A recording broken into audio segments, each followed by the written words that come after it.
is your name? Yep, yep, yep. Nope, nope, nope.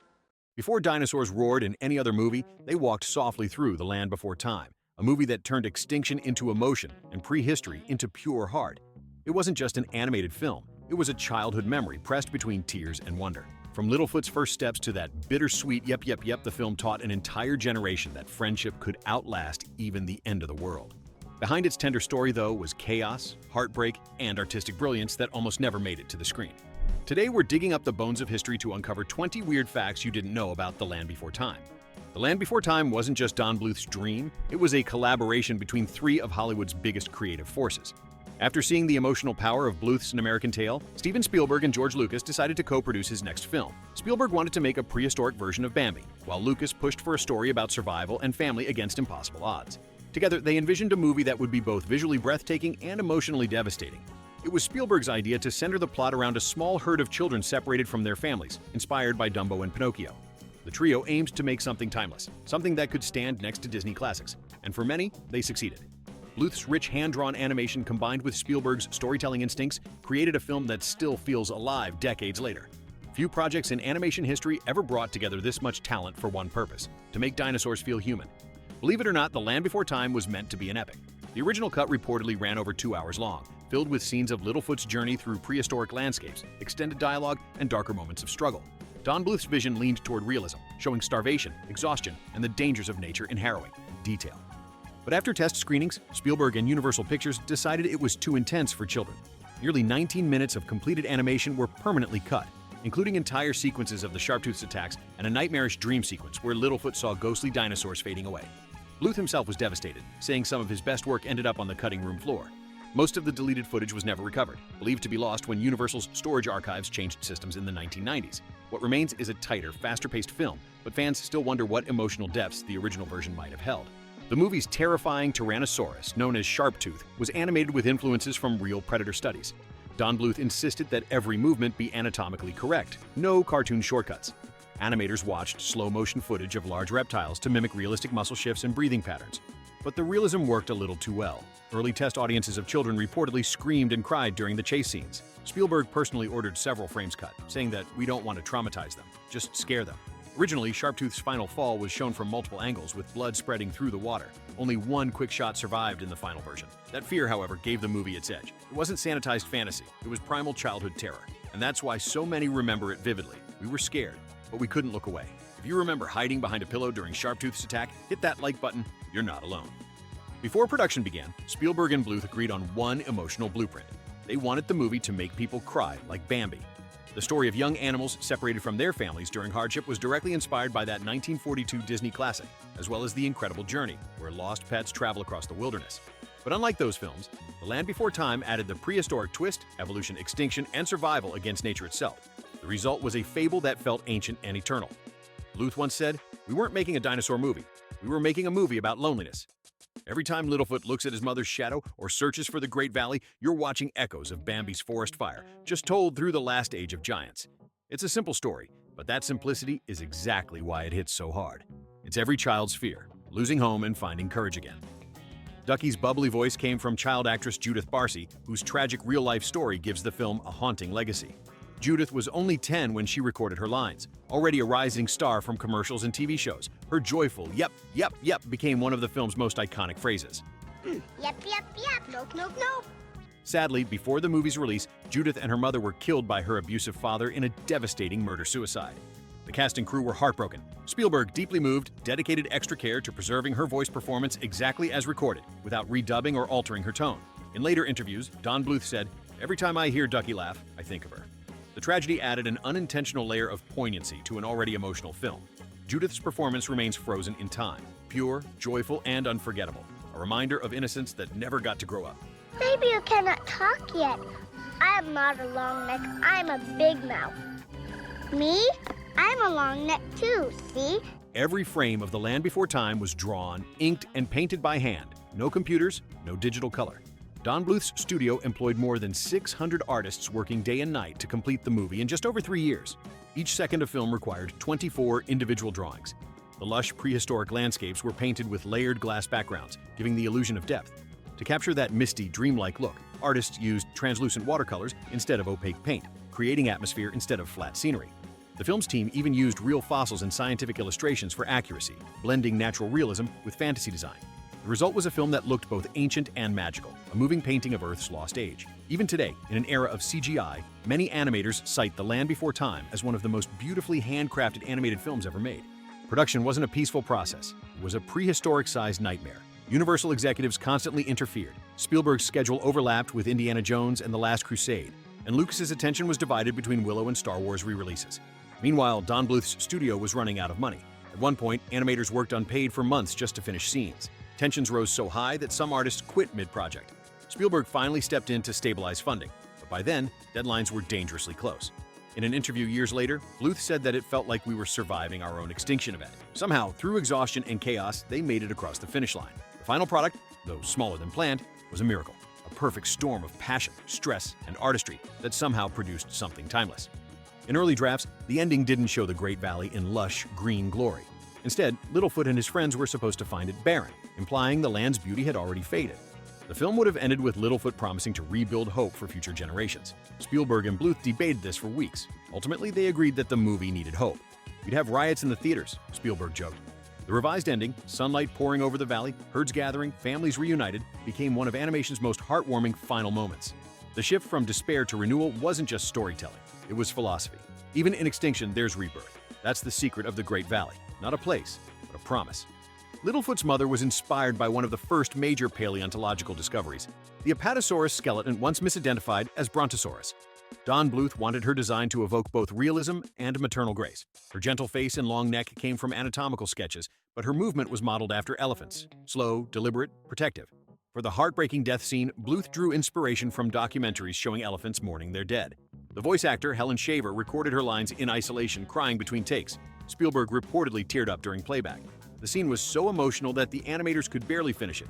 They said they felt like they were drawing a eulogy. That moment, soft and devastating, remains one of animation's purest expressions of loss. If that scene broke your heart the first time you saw it, hit like, because some memories never fade. The heartbeat of The Land Before Time isn't the dinosaurs or the landscape, it's the music. Composer James Horner, who had just finished An American Tail, poured his soul into this score. He treated every note like a voice for the voiceless, crafting melodies that carried innocence, fear, and hope all at once. The main theme, If We Hold On Together, sung by Diana Ross, wasn't written as a pop song, but as a lullaby for the children who just lost their parents. Horner built each cue around emotional realism, flutes for curiosity, cellos for grief, and French horns for courage. His orchestration mirrors the film's landscape, vast, open, but lonely. He even conducted sections with a dimmed studio light to evoke the flickering mood of twilight. Critics later called it one of the greatest animated scores of all time. Horner said his mission was simple, to make children feel safe in their sadness. It worked. His music still brings audiences to tears more than 3 decades later.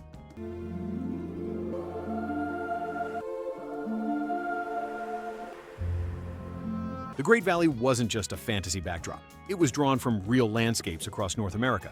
Don Bluth sent his artists on road trips through Utah, Arizona, and Montana to capture the colors and shapes of prehistoric canyons. They sketched petrified forests, fossil beds, and misty ravines to inspire each frame. The golden light of dawn on the valley's cliffs was modeled after Monument Valley, while its waterfalls took cues from Yosemite. The idea was to make paradise feel both alien and familiar, a prehistoric Eden that could still exist somewhere beyond time. Artists hand-painted hundreds of background layers using watercolor washes over textured paper, so the colors bled like ancient Earth. Every frame glows with that soft warmth of sunrise after a storm. The valley's design wasn't just beauty for beauty's sake, it symbolized rebirth. After all the loss and hunger, the green glow of the Great Valley is nature's quiet apology, a promise that life always finds a way home. The original Land Before Time was so successful that Universal instantly saw potential for more, and that became both blessing and curse. Don Bluth had intended the story to end where it began, with hope and mystery. But when the movie became a massive box office hit, Universal launched a sequel machine that lasted for 14 direct-to-video films, a television series, and endless merchandise. None involved Bluth, Spielberg, or Lucas. The sequels softened the tone, replaced tears with songs, and turned the once tragic saga into cheerful adventures. Still, for millions of kids in the 1990s, those VHS tapes were a ritual. The logo alone brought comfort.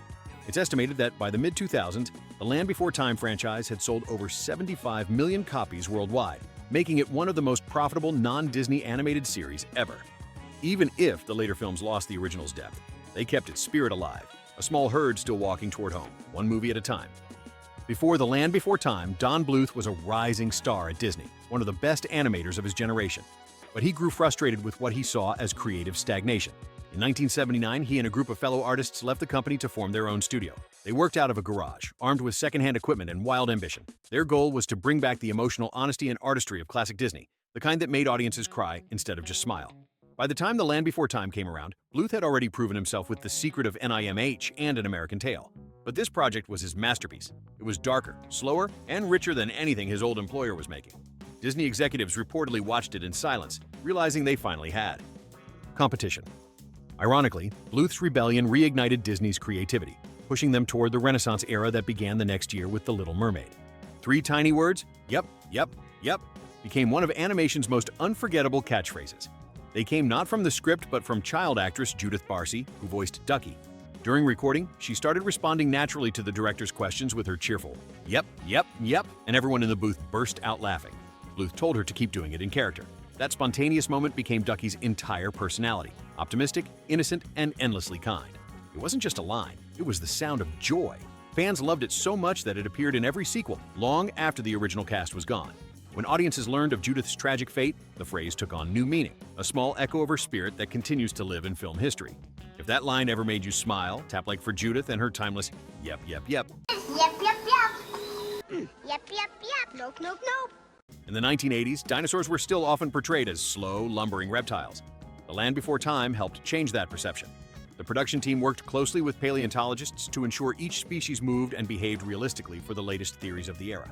Littlefoot's species was based on the newly reclassified Apatosaurus, not the outdated Brontosaurus. Cirrus Triceratops' stance was adjusted after consulting fossil studies showing forward-tilting horns. Even the movie's vegetation was checked against real prehistoric flora from the Mesozoic fossil record. Animators drew muscles and tendons over skeleton references before finalizing designs, treating dinosaurs like living animals rather than monsters. The goal wasn't to make them frightening, but believable. That commitment to science, blended with imagination, quietly educated an entire generation. Many future paleontologists have admitted that their first spark of fascination began with this movie, not a textbook. To make prehistoric life feel authentic, sound designer Gary Rydstrom recorded dozens of modern animals, elephants, alligators, lions, and even walruses, then layered and slowed them to create the voices of extinct creatures. Sharptooth's roar came from a mix of crocodile bellows, tiger growls, and metal scraping on wood. The sounds of Littlefoot's footsteps were produced by pressing sponges into mud. When the baby dinosaurs breathe heavily after climbing the mountains, that's actually the sound of exhausted horses edited to match their rhythm. These effects were mixed in Dolby Stereo, giving the prehistoric world a physical presence that was revolutionary for animation at the time. Audiences didn't just watch dinosaurs, they felt them. The audio craftsmanship turned silence, growls, and wind into emotional storytelling. You can close your eyes and still know exactly where you are, somewhere ancient, dangerous, and strangely beautiful. When it hit theaters, The Land Before Time faced impossible odds. Disney released Oliver and Company on the exact same day. Critics predicted that Bluth's dinosaur movie would be crushed. Instead, it stomped to victory. It grossed more than $80 million worldwide, a massive number for animation in the late 1980s. The film's success shocked the industry, proving that great animation didn't have to come from Disney alone. Merchandising, lunchboxes, and storybooks followed, and the home video release broke rental records for Universal. Its success permanently changed how Hollywood viewed animation as a business. Suddenly, studios realized there was room for more than one giant in town. The film opened the floodgates for the 1990s boom that gave audiences everything from Anastasia to the Iron Giant. Littlefoot didn't just find the Great Valley, he found a place in cinematic history. Despite being animated, The Land Before Time came dangerously close to receiving a PG rating because of its emotional and visual intensity. Scenes showing starvation, Sharptooth's chase, and Littlefoot's grief after losing his mother were deemed too mature for very young audiences. Spielberg argued that fear and sadness were part of growing up, and toning them down would rob the story of its meaning. The ratings board eventually agreed, granting a G rating after small cuts to the more graphic sequences. Parents still wrote letters afterward saying their kids cried for days, but they also thanked the filmmakers for trusting children with genuine emotion. The movie became an unintentional milestone in family storytelling, proof that animation could be raw, real, and unforgettable without losing its heart. Universal's marketing team faced a strange challenge. How do you sell a children's movie about extinction and loss? Their solution was genius. Instead of promoting the darker story elements, they centered the campaign on friendship and perseverance. Posters showed the young dinosaurs walking hand in hand toward sunlight, with the tagline, "A new adventure is born." Commercials focused on laughter, teamwork, and the word family, rarely showing Sharptooth or the tragic scenes. The approach worked. Parents who might have avoided a sad movie saw it as uplifting. The emotional balance between fear and hope turned into a marketing masterclass. and it's been studied in film schools ever since. The movie's gentle tone and advertisements mirrored its ending, the idea that even in the darkest story, there's always a path to light. Decades later, The Land Before Time continues to echo across animation. Modern directors often cite it as proof that hand-drawn art can express more emotion than technology ever could. Pixar's storytellers have called it a direct influence on Up and The Good Dinosaur. Animators still analyze its camera work, lighting, and pacing, especially that haunting balance between fear and tenderness. Its characters, simple yet symbolic, became the blueprint for countless found family adventures that followed. But perhaps the greatest part of its legacy is how personal it remains. Everyone who watched it as a child carries a different memory, a favorite dinosaur, a moment of courage, or a tear that never quite dried. The movie's heart beats quietly in every story that reminds us to keep walking, even when the path disappears beneath our feet. Conclusion. And there you have it, 20 weird, wonderful, and nostalgic facts about The Land Before Time, the movie that proved animation could break hearts as easily as it could make them soar. Behind every painted sky and trembling roar were artists, children, and dreamers who poured their souls into a story about friendship that outlived the dinosaurs themselves. So, if this film ever made you cry, smile, or believe in the Great Valley, share your favorite moment below. Hit like if you still hear Ducky's voice echoing, yep, yep, yep, and subscribe for more forgotten legends from the age when movies had hand-drawn souls.